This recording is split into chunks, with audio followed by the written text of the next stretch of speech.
Hi, everybody. Mike Handcock here, the chairman of the Circle of Excellence Group. And today we're going to talk about selling your business. Now, it's not one of the things that most of us think about when we start a business. We don't think about how are we going to sell it, but actually we should be thinking of how we're going to sell it and who we're going to sell it to. In fact, when I met Carlos, who was an amazing guy from Chile, Santiago, a number of years ago, he'd sold 3 successful businesses, the least of which he got $3 million for, so it's not bad. And every single one of those businesses he had designed, when he started it, he had designed how he was going to sell it. So selling your business is really important, but making the moves to sell it up front is also really important as well. So as you know, I'm going to do a presentation here. I'm just going to go and load it up as we are speaking, and then we're going to jump into it. There'll be plenty of time for questions and to throw this around for the people that are live on the call as well. I know and understand that you will definitely have some questions about this. And why I said preparing your business to sell in 3 to 5 years is because, quite frankly, I don't believe anybody is looking to actually sell that business right now, like today. But if you are, then there's going to be some things in here that is absolutely useful for you as well. So firstly, I want to go through the 4 types of assets that you have in your business. You may want to take some screenshots here. You may want to jot down some notes or something like that. The first type of assets is what I'd call a tangible asset. So property, cars, machinery that you're using. If you've got a gold digging machine to dig for the gold in your business, then that's an asset. Any inventory that you've got. So if you make something, if you make jewelry or, for instance, something like that, then that's definitely an asset for your business. And of course, simple things like the fixtures and fittings in your office. And you need to think a lot about what you put into fixtures and fittings, because in most countries you are able to depreciate the value of those for taxation. But when you come to sell those things, or when you come to want to get them back once you've sold a business, you may find you have a hefty tax bill to pay on those things.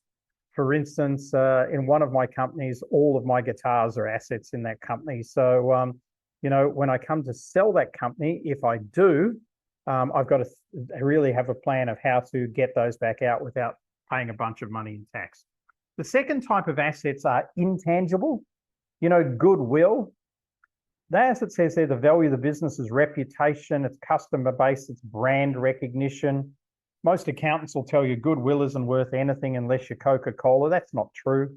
Your intellectual property, any patents, trademarks that you've got, any copyrights that you've got, contracts and agreements. And this is one of the big ones that we're going to come back to a little bit later. But I think that contracts and agreements are some of the best intangible assets for the business. For instance, those of you that are Circle of Excellence members know that you pay a small fee every year to retain your Circle of Excellence membership. That is a contract and an agreement. And if we were to sell Circle of Excellence, we would literally say, these people owe this much money for this amount of time, and that's an asset in our business. And then, of course, your business name and any branding that you've got around there. And that includes logos that you may have copyrighted or anything like that. So they're the intangible assets. So tangible and intangible, everything from property to intellectual property. Then you have financial assets as well, cash at bank, anything like that. Accounts receivable. So I know in our business, accounts receivable are large at any point in time. For instance, we have a lot of people that pay us monthly, pay us yearly on things. So when we add all of those up, they become quite a substantial amount. And that means that anybody buying the business should be able to collect on all the accounts receivable. So therefore, there's an asset value for that. So for instance, if you're a coach or a consultant and you have clients that you have that have signed a 12-month contract with you or something like that, then that is literally an asset for your business. And then, of course, any investments that your business has as well. On top of that, one final asset is the operational assets of your business. So these are your customer and supplier relationships, your database, if you like, and it's not necessarily, you can't sell your social media list. You can probably talk it into something else that I'm going to talk about soon, but I wouldn't see it as an asset, but your asset would be your MailChimp list or something that's off-site like that. Any software or systems, particularly any bespoke software that you've done or anything that you've modified or built that could be something that you've bought off the shelf, but you've actually modified it and built it. So that is a very good asset for your business as well. And then any leases that you've got also, and any licenses that you've got as well can be operational assets. So these are the 4 types of assets: financial, operational, tangible, which is real estate and cars and things like that, and intangible, which is intellectual property. I know I'm already boring you with all this stuff, but we're going to keep going, don't worry. So what are traditional methods of valuing businesses? And I've stuck here to service businesses because in service businesses, most of our clients are in some type of service business.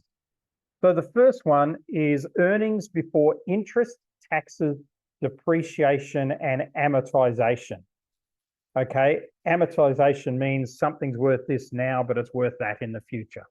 Okay, so for instance, if you had an investment fund that you were adding in, but you think it's going to be worth X amount in 12 months' time, that would be amortized. And then the second one is what they call seller's discretionary earnings. So I don't know about you, but we take salaries out of the business. We have superannuation that the business pays on our behalf. There's probably some entertainment and travel that the business pays that's partially ours. There's a car or something like that. There's phones. There's other things that you have. So this is sort of things that you would have anyway, but these are things that the business could pay for, so they become value and assets of the business. So I see there was a couple of comments up there, so I'm just going to go to the comments and let's see what we've got. Goodwill can be worth a lot. I see that with IP, patents, design, registration, etc. 100% Philippe. Okay, so with that, let's have a look now at what are the ways that some of the businesses that we may have, and we could do all of them, but they're easily Googleable to get a range. But let's have a look at professional services. Accountants, lawyers, insurance brokers, anybody who's seen as a professional, management consultants, etc. Normally they will sell for 1 to 2 times gross annual revenue, that's before any expenses, or 3 to 5 times earnings before income tax, depreciation, and amortization. So for instance, in that, I would think for most of those people, they'd be looking at trying to get 1 to 2 times gross annual revenue. So for instance, in our business, we do have a lot of expenses. So I would definitely want to sell on based on 1 to 2 times gross annual revenue rather than EBIT data. In hospitality and tourism, 0.5 to 1.5 times annual revenue.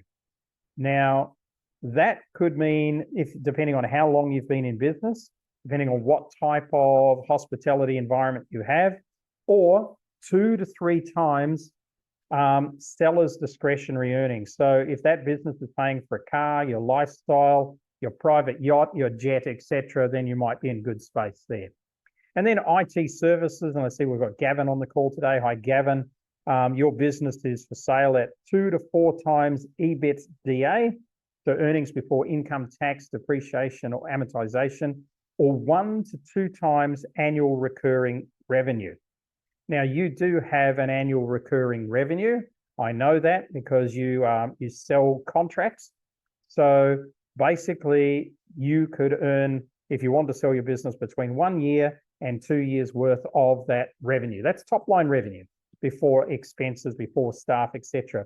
So when you look at that, depending on how many staff you've got, depending on how many leases you've got, depending on how many properties you've got, or what else you're paying for in your business, getting 1 to 2 times gross annual revenue or recurring annual revenue could actually be quite a good figure for many of you. And you may even consider selling your business today if you were offered that.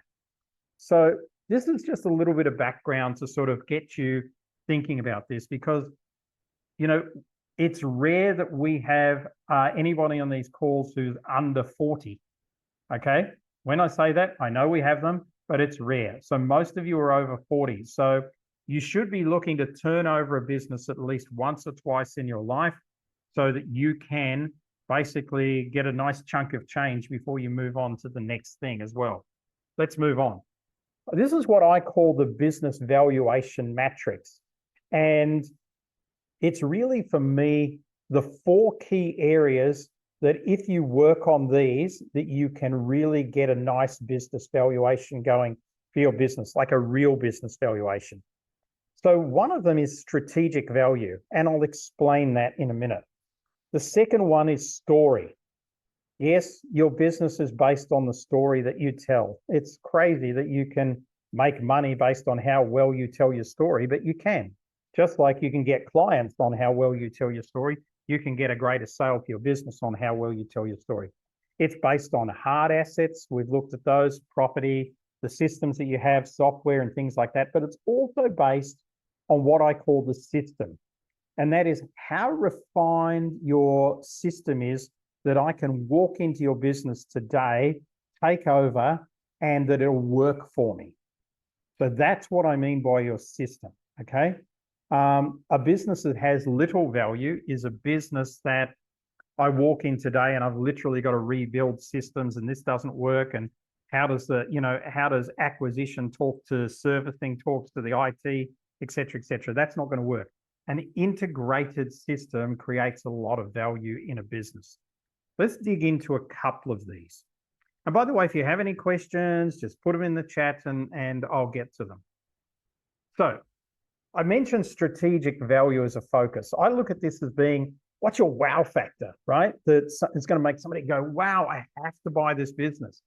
Is it your product uniqueness? Is it the fact that you have something that is just not around in your area at all? Does that give you some sort of uniqueness? Like Circle of Excellence does have a product uniqueness. So do you have a product uniqueness? Is it a customer related value? Is it something that you're doing for customers that's just keeping your retention at such a high level? Or are you losing customers left, right, and center? Is it your brand that people want? And, there are some brands out there that you may want yourself. Maybe it's a brand that's been in your industry for 20 years. Maybe it's a brand that has some really hotshot strategic partners or something like that. Is it the people and talent in your business that others want? Do they want your team? And this happens a lot. I mean, I was working in a corporate that was acquired by another corporate, and I went and thought, I'm going to lose my job and all this sort of stuff. And I thought we all were, because that's normally what happens. And then I got called into the new CEO's office and got given a promotion and got told, we didn't buy your company for the value of its assets. We bought it for the value of its people. And most of the really good people in our old company got into really good positions in the new company. That's what happens. That's if you have strategic value in people and talent. You could have strategic value in your IT systems. Could be your technology. Could be an app that you've developed. Maybe that goes into intellectual property, which is the next one.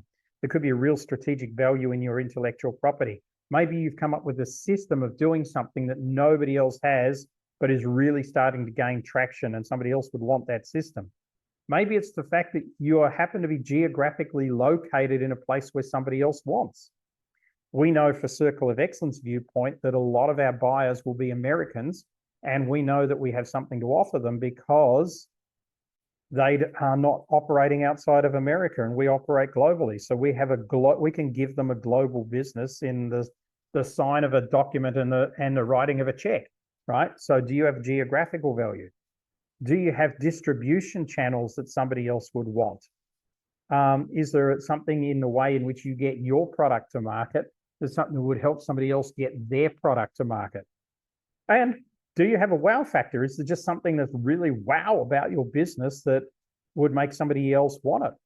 So for instance, do you have a contract for the next 10 years with, I don't know, Johnny Depp or Charlize Theron or some, some A-list celebrity, that means that somebody buying your brand actually buys that A-class celebrity as well at the same time.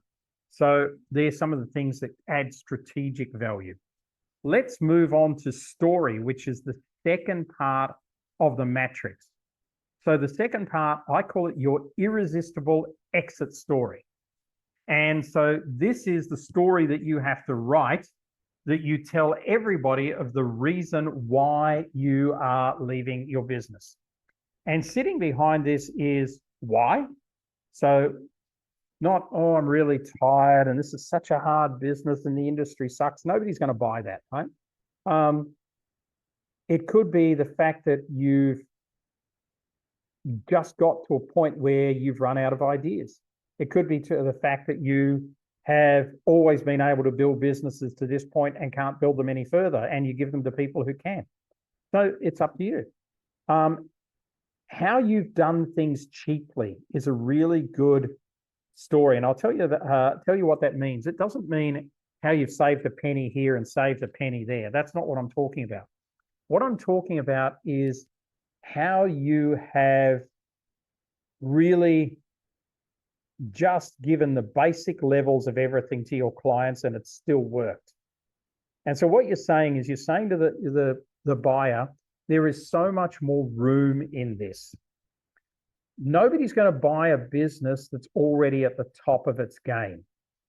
I mean, quite literally, is somebody going to acquire Google? Is somebody going to acquire Facebook, right? Is somebody going to acquire HSBC? They're already at the top of their game. There's not too much you can do with those unless you totally dismantle and take a big risk. But you want to buy something where the owner's done something, but you think you can do it so much better. And you're prepared to throw a few bucks at it to get it to be so much better. That leaves where there's so much more room in this for a buyer.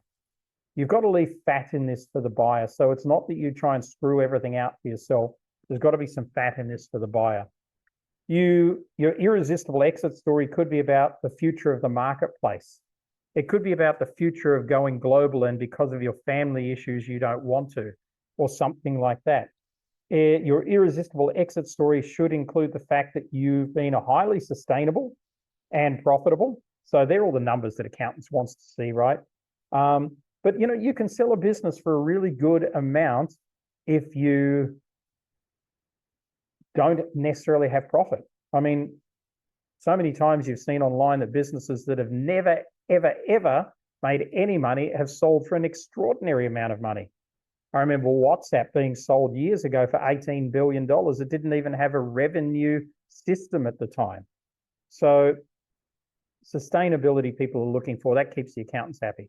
And lastly is the reason for the sale. So people want to know why you're getting out, what you want to do. And it could be logical reasons, like I've done this for 10 years. I'm just feel that I'm not operating at my best. I feel I need to freshen up. I need to take some time out. I want to be with my family. I'm going to move to Paraguay. It doesn't matter what it is, as long as it makes sense for you in your irresistible exit story and it makes sense for the buyer as well. Let's have a look here, what we've got here. Okay, good to know.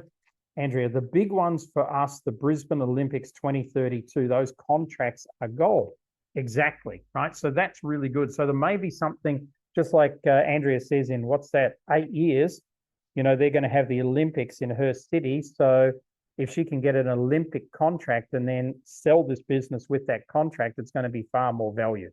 So that's all part of your story. Look at what's going on in each and every of your individual marketplaces. Okay, who's your perfect buyer? Well, here's a screenshot you may want to take, because there's some questions here that you should be answering. Firstly, what are your current 10 strengths? The reason why I asked that question is because answering these questions are going to get you much closer to your perfect buyer. Next question. If the barriers were removed in your current business, what could you or it become? Now, those barriers could be, they could be the quality of your staff. They could be the fact that you don't have money to take your business to the next level. They could be something that's happening in your industry. It could be some reputation damage. It could be anything like that. So you've got to really give thought to that. If barriers were removed, what could you become? And then what big moves could you make? If you were unrestricted, what big moves could you make? Would you buy a competitor? Would you put on another 20 staff? Would you open an office in Uzbekistan, right? What would you do? And what are 3 things that you feel that buyers would want from a business like yours? Once you've got this, and you may need to do some research into the last one, but you probably need to do some research into all of them. But once you've got this and the answer to these top 4 questions here, you can start to ascertain who might be the perfect buyer. And you don't have to be waiting to sell in order to do this. These are things you should be doing now. I mean, we had conversations last year with some people in America, and it was so interesting because I've always thought the perfect buyer for Circle of Excellence would be a marketing company. But our American friends tell us it's an events company. So interesting, right? Not something we'd ever thought of. But once we work through the why of it, we go, yeah, that's absolutely makes sense. So have a look at who your perfect buyer is by asking yourself these questions. And that's going to give you some real good insights into this. Okay, moving right along. Who would you be of strategic value to? So remember, if we just flick back to strategic value, this is strategic value. So you have product uniqueness. Maybe you've got some great people. Maybe you've got superb intellectual property. Maybe you've got incredible distribution channels. So who is that of strategic value to? So I just put down a couple here to stimulate your thinking. If I'm an insurance broker, I would definitely want to acquire an accountancy firm, because an accountancy firm would have a range of business clients, all that need business insurance, and I can make a lot of money out of that if I'm the preferred supplier and if I have a relationship. If I'm a designer, I'm of real use to a real estate developer. Why? Because if they had a designer in-house, they can keep all the designs in-house and clip the ticket on everything that's going on from the time they hand over a property to the time the person moves into the property. From what couches go into, what color is the wallpaper, et cetera, et cetera. So you got to start thinking, who would I be of strategic value to? And I'd be interested to ask you guys who are on the call today, just go to the chat and come up with 1 or 2 entities, people, businesses that you believe that you would be of strategic value to. So if you're a coach, who are you strategic value to? If you're a speaker, who are you a strategic value to? If you are a designer, who are you a strategic value to? If you're in IT, who are you a strategic value to? If you're a marketing company, Andrea, who are you a strategic value to? Let's move on while you're thinking about that. I want to see some of those in the chat. There's the first one coming in. Let's see what we've got before I move on. I always like to see what I've got. A family office that invests in companies that manufacture products. That's a great idea, Philippe. So maybe you can start thinking of and writing down some of those names. Insurance brokers, cyber liability assessments. Very good, Gavin. Okay. Starting to get some thinking there. A medical device company, absolutely. Or, Stephanie, it may be somebody who wants to do other things in the medical industry, but aren't in the device market, for instance. Nadia, accountants and security companies, very good. Andrea, we're developing strategic relationships with accountants as they don't have marketers, but they appreciate the investment necessary to be successful. Very nice. Okay, very good.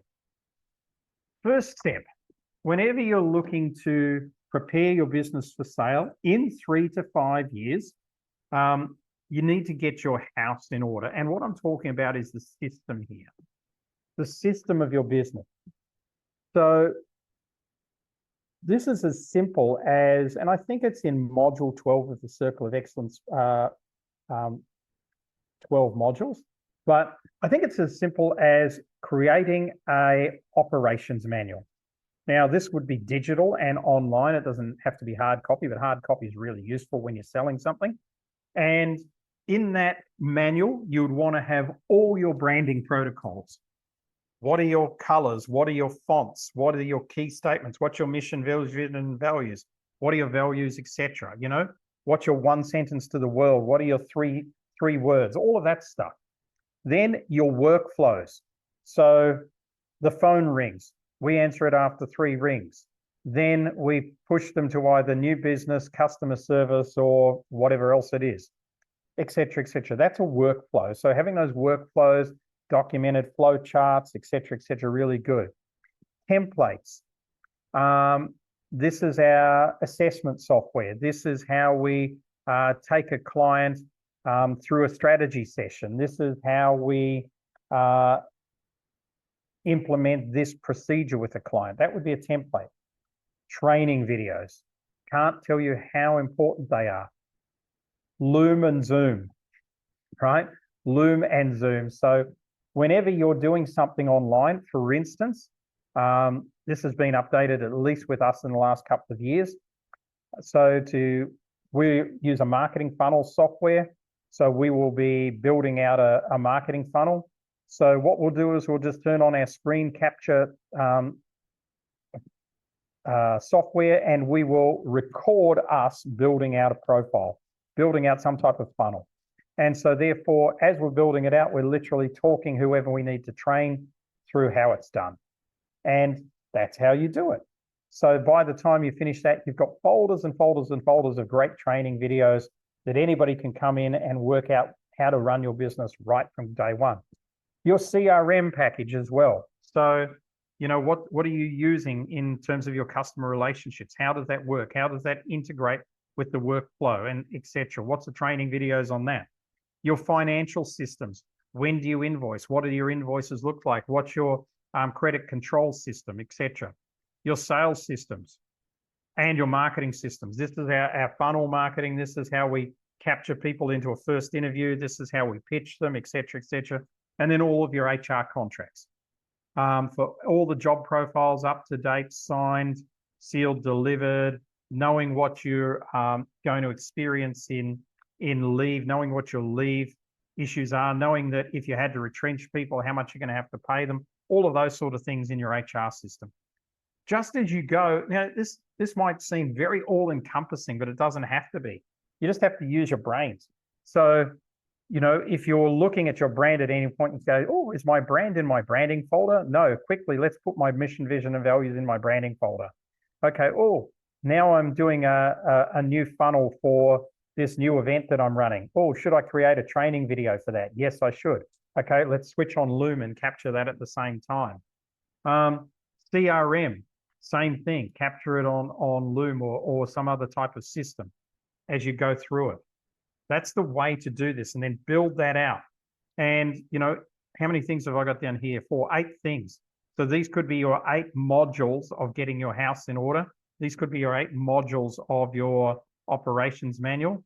And in the financial is insurances. When do they come due? Who pays them, etc., etc. By the way, Nadia will tell you she has a wonderful product, Act On Routine, that will help you automate all those processes so you don't even have to think about it anymore. So she's on the call. If you want to talk about that, go and talk about it. So getting your house in order. Now I've got a couple of case studies, and then I want to round this thing up and go to questions. Case studies number 1, David Reed Homes. This is a New Zealand-based company. I purchased a franchise of that company for $175,000. 12 months later, I decided I wanted to sell it. I went and got business valuations in everything from business brokers to accountants. Accountants valued me low at around $300,000 because I'd moved from a new franchise, which was 175, to a going concern.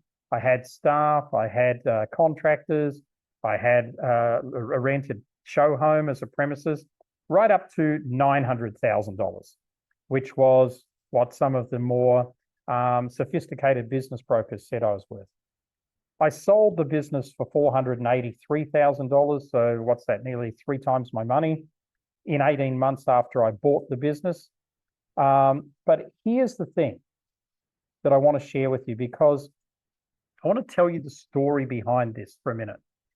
I wasn't operational in the business at all. I had somebody who ran it. I bought it as an investment, basically. But because I'm strong at sales, we really sold a lot of houses. We sold a lot of houses in that 18 months. Most startup building companies might sell 6 in the first 12 to 18 months houses. We sold 28. So there was a lot of houses sold, and that means that the cash flow was looking good. My problem was then I had to build them, right? I can't even change a light bulb. So I had people to do that. But I started realizing this was going to be a very hectic business and take a lot more of my time than I'd planned. And certainly financially, if you multiply 28 houses by the amount of money it costs to build a house, that's how much exposure you've got. So that's a lot. So I realized I didn't want that much exposure. So therefore I decided I wanted to sell. So I could have pushed the price up to 700,000 or 800,000, but we eventually agreed on a price of 483,000 because I made it irresistible. So by coming down from the price of closer to the 900,000 to a price that was irresistible for this potential buyer, who was from the trade, so he knew how to build. But what I gave him, what I discounted for him, was I gave him all my liabilities. Normally in a company like this, and some companies are the same, if you sell it, you're not out of the liabilities. In fact, it lasts for 7 years in a building company. So I didn't want to get a phone call 5 years later saying my plumbing's broken because somebody you hired didn't do the right job. So I sold him the liabilities and we agreed on the price of 483,000. I was happy, he was happy. Guess what? In the first year, some liabilities started to come in. I'll tell you what one of them was. The person digging the site on one of the houses broke through the sewage pipes and flooded the subdivision full of sewage. That was $30,000. So I had heard of 3 or 4 of these were all in the high 20s to $30,000, and I started to feel really guilty. I started to feel guilty that this guy may have been sold something that, because we were so good on sales, that now he's got to deliver, and you know, there's not necessarily the money in there to pay all these ridiculous bills. So I went and saw him, and I was going to offer him some money back, and we went for coffee. And I said, gee, I hear things have been rough for you. He said, yeah, he had that job, and there was a couple I didn't know about, things like that. And I was almost about to say, listen, let me write you a check for some money back because I feel bad, right? And he said, but I've solved it. I sold half of the business for the exact same amount that I bought it off you from. And that was 6 months after he bought it from me. So that business went from 175,000 purchase price as a franchise that didn't exist at all. It had nothing, to within 2 years being sold for $966,000. And he'd sold his half for 483. So he got all his money back, which enabled him to fix the problems. And that business traded for another 4 or 5 years after that before he eventually sold it himself. So that's case study number 1. I want to use that case study to show you that there are differing values, and those differing values are all perceptions. None of this was documented. None of this was based on any formula that any accountant came up with, right? It was based on, hey, the franchisor sold me the business because he said that's the price. And there were other franchises and they'd paid that price. So I paid that price because I wanted the business. Then when I went to sell it, all sorts of people told me it was all sorts of numbers. So that was difficult. So obviously I wanted to push it up around the 900. But then when I started realizing that that would give me 7 years worth of liabilities, I started negotiating with my buyer and I got a really good price for my business. It was a really lucrative sale. But by the same token, I then felt bad because I thought, you know, he's carrying a lot of weight here.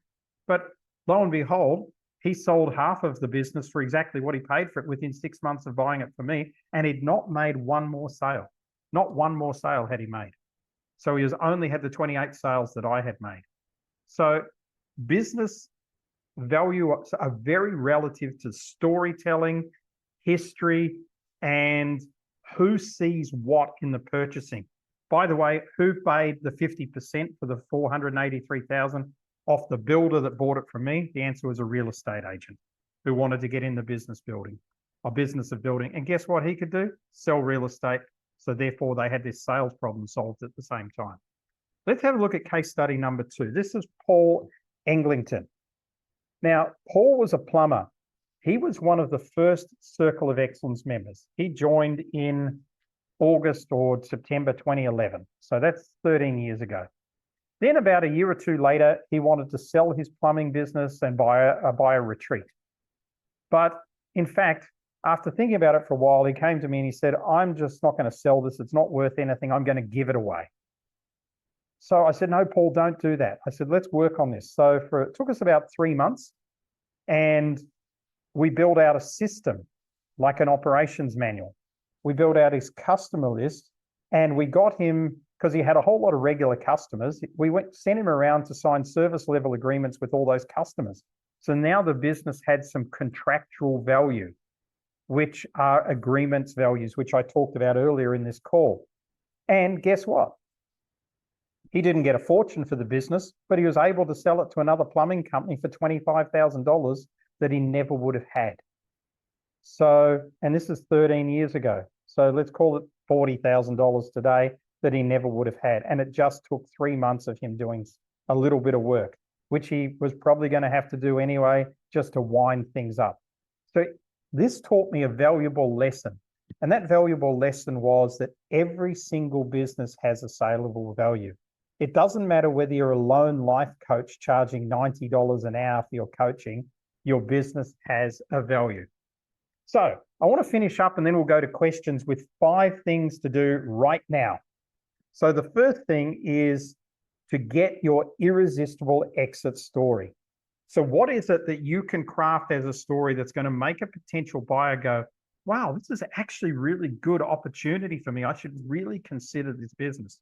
By the way, business brokers and accountants and people who generally sell your business aren't going to come up with an irresistible exit story. They're going to talk about numbers and what you turned over and how much profit you had, and it's putting me to sleep, right?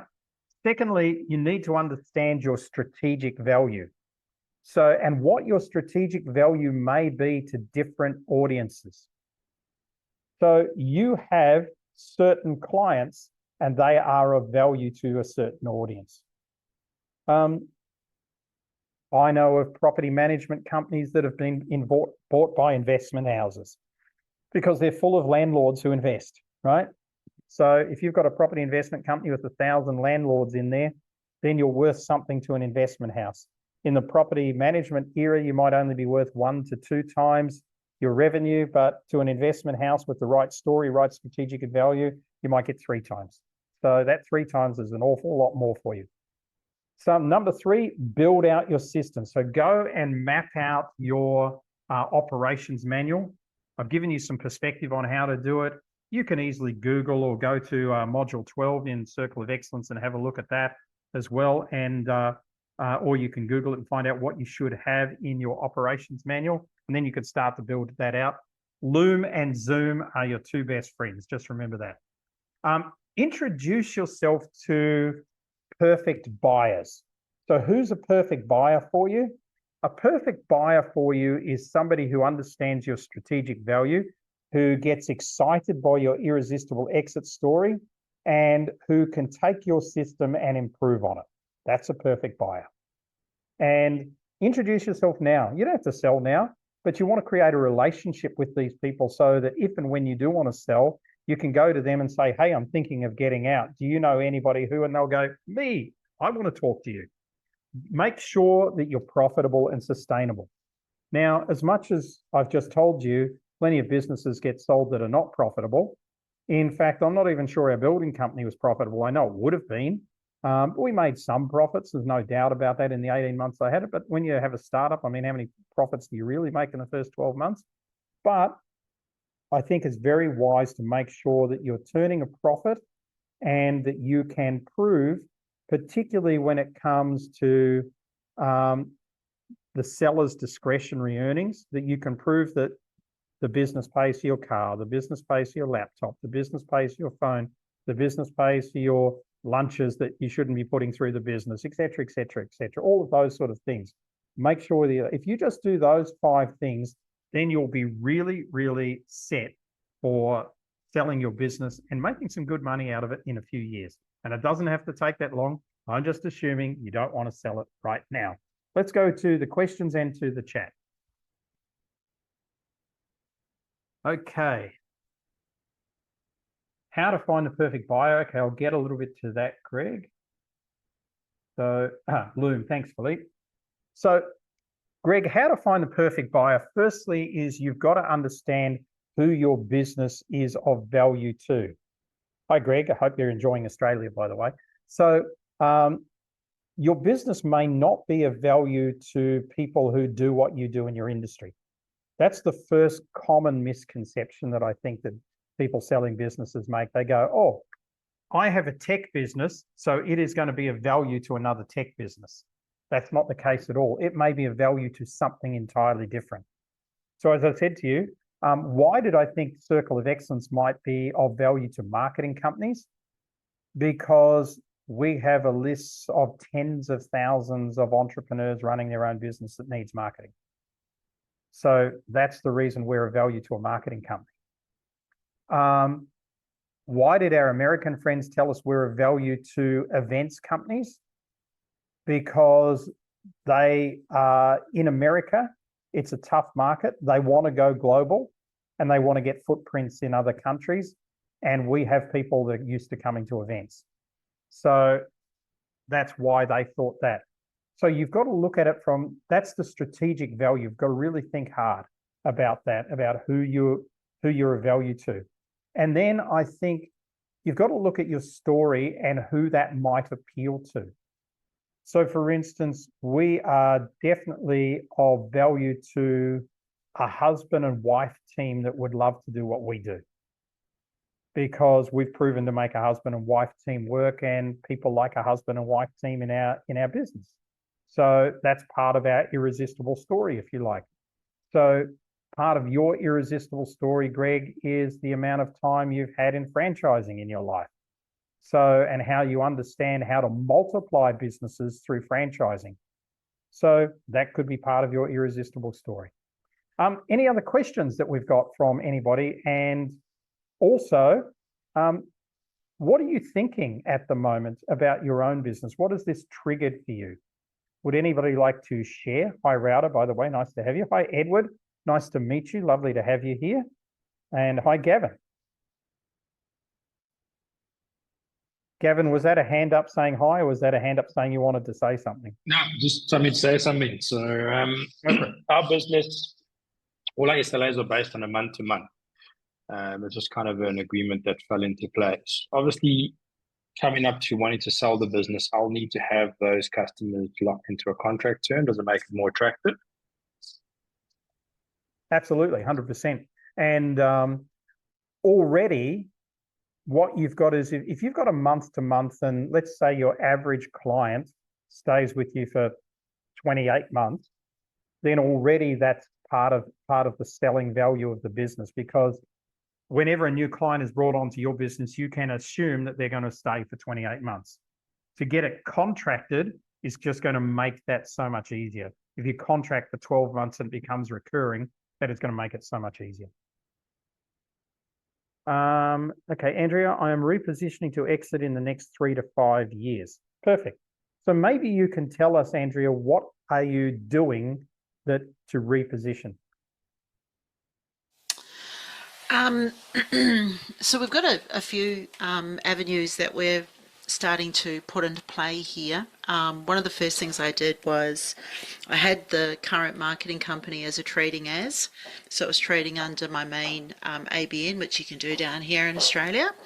So what we've done is we've set out your marketing machines that will essentially become its own separate entity. The team I've kind of absorbed their businesses are coming in under the one umbrella under YMM.